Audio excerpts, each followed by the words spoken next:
Hello, I'm Matthew Way here. In this video, I'll be reviewing and analyzing a movie called By God's Grace, which came out in 2014.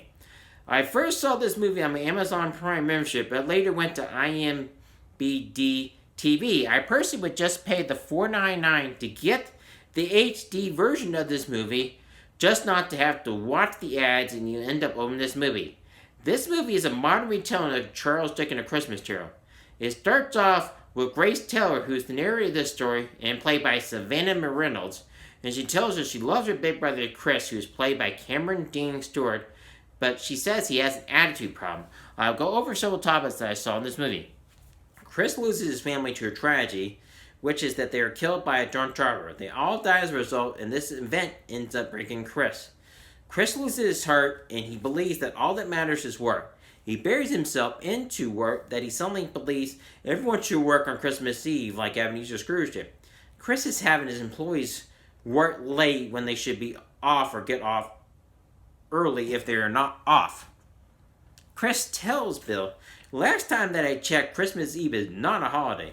Grace tells us that Chris thinks he has life figured out, but he has a lot to learn, and she has great plans for him.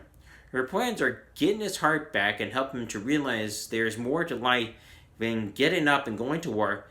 We all can be sucked up in the mundane of life that we forget what is important.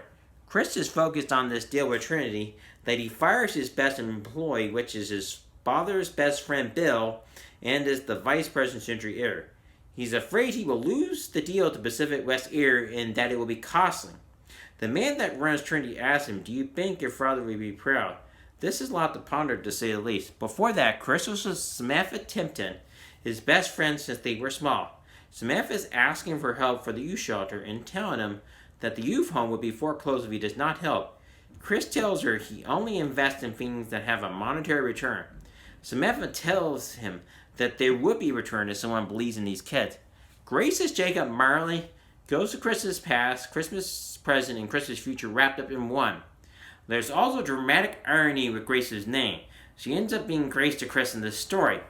If you want to know, dramatic irony is a very good way to tell a story. She tells Chris that he has several chances to get it right, but he always finds a way to do it wrong. She tells him, I'm here to save you. As we all know, Chris claims he doesn't need to be saved. She tells him, you're wrong, but you do. This story uses the same storytelling style as Christmas Carol. They time travel back to the past when he was a kid. It takes us to Chris' past and shows us with his best friend Samantha Tepper, and shows before the tragedy of his family being killed by a drunk driver. He was a pretty good person. There are breaking points in our life that do determine what defines us. I will give you an example. I went for a horrible accident where I was T-boned in 2005 and carried guilt because my brother was inches away from being killed. And like Chris, it broke me and I felt broken. I am sure there are those of you out there who would say I should let it go.